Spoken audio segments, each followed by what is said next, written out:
Hi everyone, I'm Mia Galupa with the film team here at The Hollywood Reporter, and today we're talking to Edgar Wright, the director of the recently released Baby Driver. First of all, thank you so much for speaking with us today. Thanks for having me. So to begin with, can you give us a quick logline for your movie?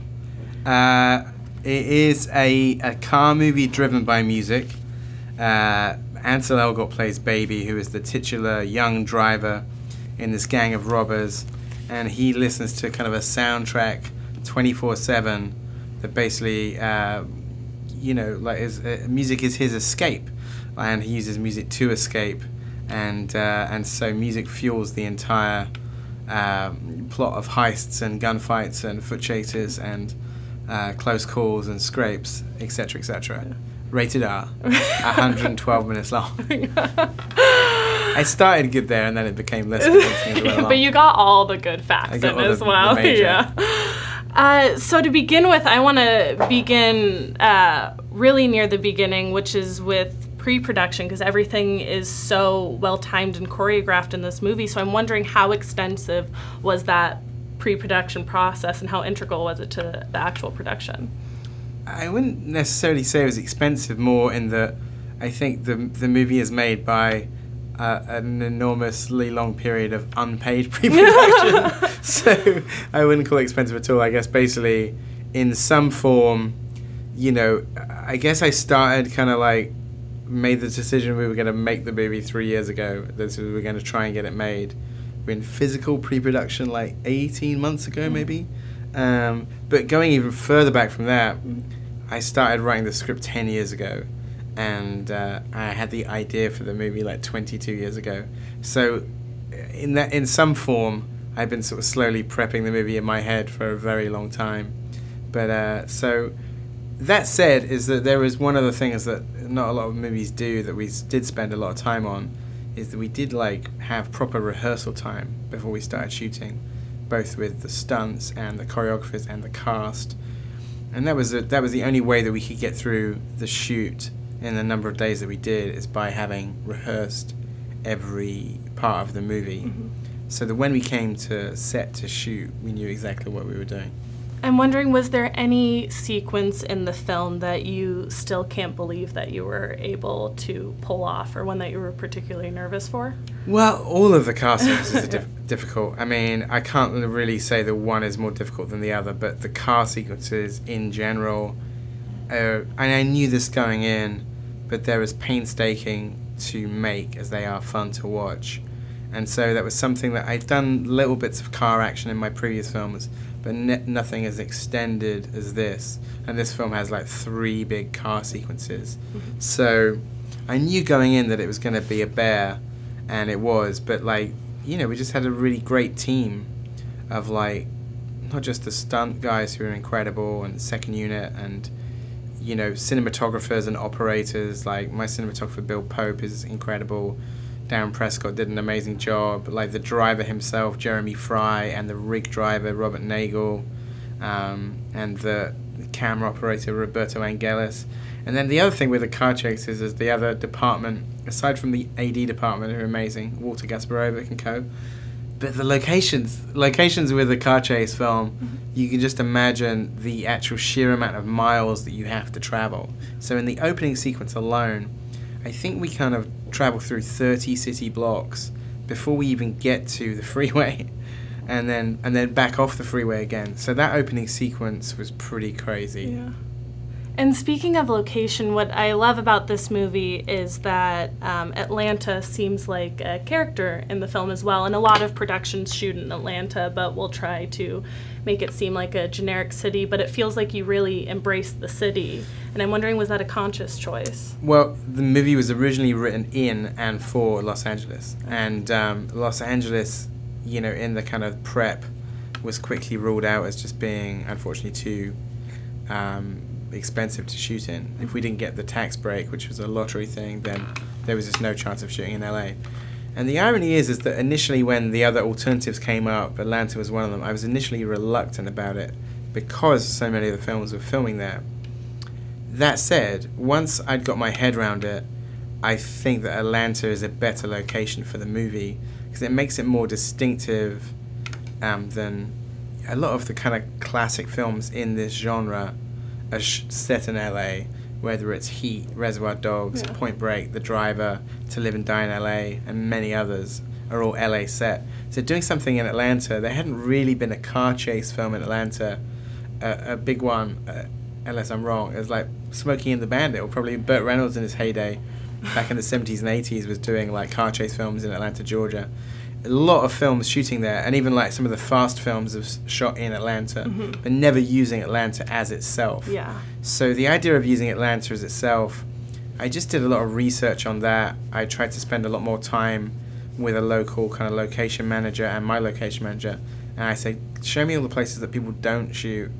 And then on top of that, I with the help of some Atlanta natives, I rewrote the script for Atlanta, and I tried to put in as many real locations as possible, and as many name drops of like real freeways and real interstates and real kind of, you know.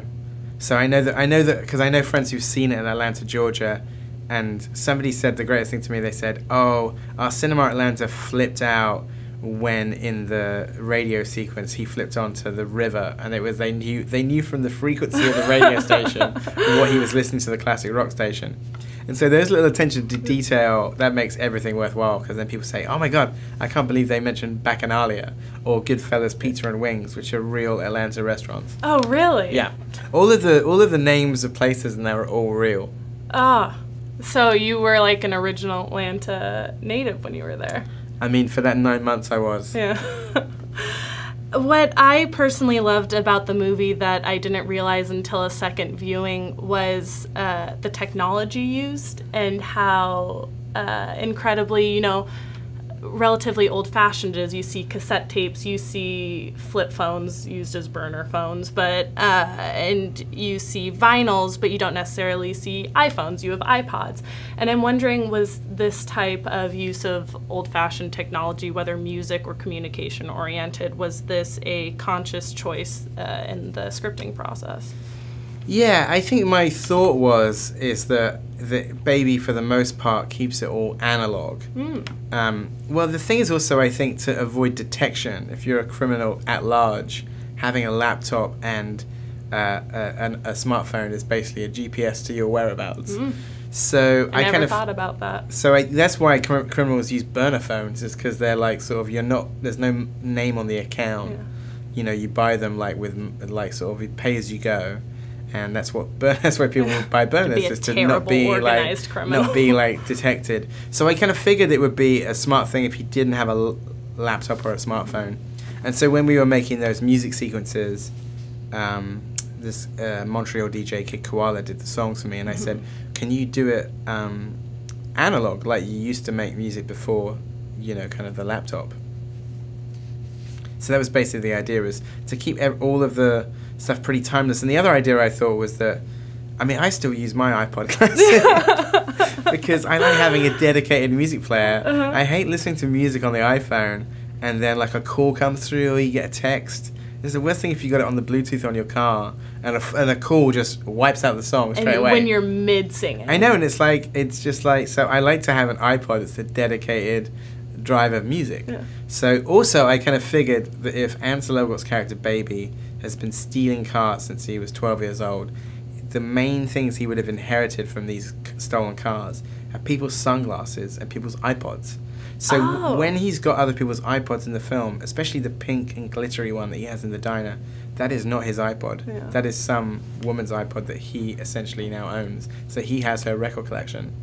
Oh, that's the idea. That's so interesting. So he's taking on these personas through music in a certain way and living other lives. And I don't know if enough has been said about the clothing choices in this movie. I think everyone's clothing according to their character, it was fascinating to look at. So I'm wondering, how did you go about deciding the look for each character, especially in terms of my personal favorite, which is Bats? Yeah, so basically, like, back like as far back as the TV show that I did before Shaun of the Dead, Spaced, I remember somebody saying something about that show which really stuck with me. They said, oh, the characters are all really easy to draw. And I was thinking, oh, that's an interesting way to put it. And from that point on, in all of my movies, and Baby Driver being no exception, always looking to kind of color code the characters. So working with Courtney Hoffman, the costume designer, we basically picked a color per character so that that character would be somebody that you could track. Because in a lot of action films, especially like spy or like hitman films, they're always wearing black, and the cars are black, and the goodies and the baddies are in black. And sometimes, if you get into a fight scene where both of your actors are shaven-headed and they're wearing all black, it's impossible to tell what's going on. So my theory with my movies is that to give people a color, so in this case, Ansel is in like grey and black and white, Jamie is in red, John Hamm is in blue, Asa Gonzalez is in purple and pink, Kevin is in sort of grey and green, you know, he's got green ties and stuff. Lily James has sort of denim and pops of yellow, and those are their colours. And so once you get into action, they become very easy to track who's who, and their colour continues throughout the whole film. So it was particularly fun kind of picking sort of like, red is a very Atlanta colour, and so that seemed sort of very apt for Jamie's character. And, you know, some of the, I always like thought as soon as we saw that King of Hearts sweatshirt that he wears in his first scene, I was like, I could never pull off that sweatshirt. It's from a place called Atlanta Underground, and it's amazing. So you're really living vicariously through Bats in that way. Well, we did buy a lot of stuff locally. A lot of the stuff is like, I mean, a lot of Jamie's stuff is from Atlanta. But I just thought, like, it's just fun also to kind of come up with character touches for the characters throughout, and so you know, it was. I mean, and the color coding is something that I've always done and like doing. And the car chases are obviously incredible, but I would like to talk about the smaller love story for a second with Deborah and Baby. And I know you've talked extensively about your inspirations behind the car chases and the car sequences, so I'm wondering, did you have any inspiration for their love story? Yeah, I think the initial idea was that thing which happens frequently when you like make a connection with like sort of somebody in a diner. If you make a connection with a waitress, I mean, this has happened to me many times where you think, wow, is there something there, or am I just imagining it? Or is it maybe they're just doing their job and being super charming? And I like this idea, though, that, like, Baby is actually, it's like she's the first real person he meets in the movie. Like, he has a particular persona that he puts on as a front with the rest of the gang. He has his home life with Joe, his foster father, where, you know, they communicate in sign language. And then when he goes to kind of the diner, which is somewhere he's been many times, and she's the new person working there, she doesn't know anything about him, and she sort of immediately forces him into making a connection. She asks him questions that he has to answer. So suddenly our hero, who hasn't really said much for the first 20 minutes of the film, is talking for the first time. And so I think it's that thing of just the idea of in the world of crime, and this, you know, in this world where people are like sort of kind of creating personas about themselves, and you get the sense that all of the people in the gang, Baby included, are putting up this kind of front in terms of this mythical persona around themselves in terms of what they tell other people. Even when you meet Ansel, he's kind of like making songs that are like mythologizing his story. But then when he meets Lily James, he very quickly both realizes that he can be normal with her, and also that he actually he starts sort of lusting after a normal life. I think that's the thing, is that she represents kind of like another way in his current environment. And I think it's not just the kind of personal connection that they have, which is through music, which I thought was another nice thing that brings a lot of people together, is that a lot of the conversations in the movie are about music, and they bond over music, and you can kind of see that they're falling for each other, but they're falling for each other in a conversation about music. And I think a lot of people have that kind of relationship where you bond over a particular artist or a song, or sharing songs with each other is always like a big part of the early stages of a relationship. So I think there's a lot of things that just came from sort of personal experience. And but also I like just the idea that, like, as soon as he meets her, it's in meeting her that he knows that what he's doing is wrong, because he's smart enough straight away not to tell her what he does, and that like telling her what he does would be a bad thing. Yeah. And this movie, like leading up to the release of it, there was an air of mystery around it, if for no other reason because it is not based on anything. Not based on anything. Yeah, that's exactly what I was gonna say.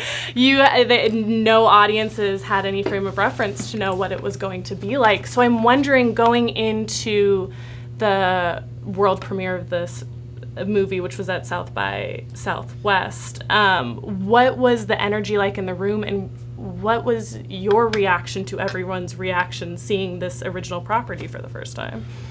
I mean, it's incredibly nerve-wracking. I'd never had a movie play at a festival before, or certainly before its release.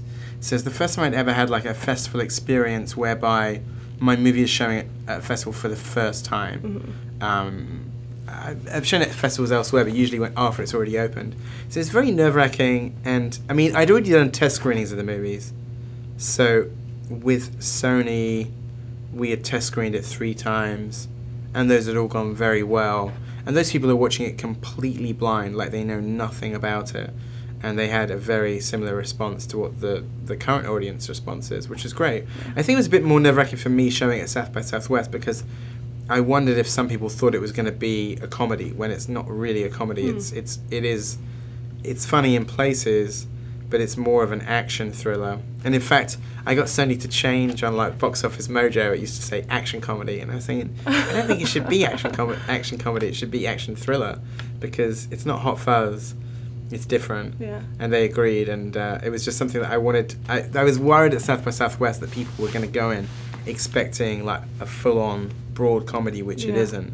But then I was really thrilled with the response. I mean, any time you watch it with an audience is nerve-wracking. I get nervous watching it now, even though it's kind of people like it, so it's always anxious making. Yeah, and the word of mouth buzz on this movie leading up to it, especially online, there were just such avid fans that were so supportive and so reactionary and felt so strongly about this project. I'm wondering, did you have a favorite reaction now that the movie is a weekend out from its release? The movie it's out right now. Yeah. Now that we're, now that it's out for a weekend. Now it's out for. I think you said. I was thinking, wait, it's still coming out. Like this hasn't all been a dream, right? Well, I think the reaction from other directors means a lot to me, because I think a lot of directors who respond to it, I think, not to say that they understand it better than a member of the audience, but I think they, people who've done similar things, I think, can see how complicated and ambitious it is. So I think there are many like responses from filmmakers that just meant the world to me. I mean, obviously, one of the craziest ones that's amazing is like William Friedkin's response to it, because as far as I'm concerned, like he, probably directed the greatest car chase of all time, and probably. And and another one in the top 5 of all time, because between French Connection and To Live and Die in LA, those are 2 of the best car chases of all time. So for him to respond so positively to the movie was amazing, and I didn't really. When he tweeted about it, I happened to be in Washington, in Georgetown, in a hotel 5 minutes from the Exorcist steps. So when he tweeted about it, I went out with my publicist and said, let's go out to the steps and take a photo. So I held up a sign saying, thank you, Billy. But I was standing on the Exorcist steps. I just happened to be there. So it was a weird, spooky bit of serendipity that I got that message from William Friedkin when I was in Georgetown. Yeah. And my final question for you is, you have talked about doing a sequel to this movie, whether or not it comes to fruition, but just the want to do that, especially from you who has yet to do a sequel. So I'm wondering, what about this project makes you even consider the possibility?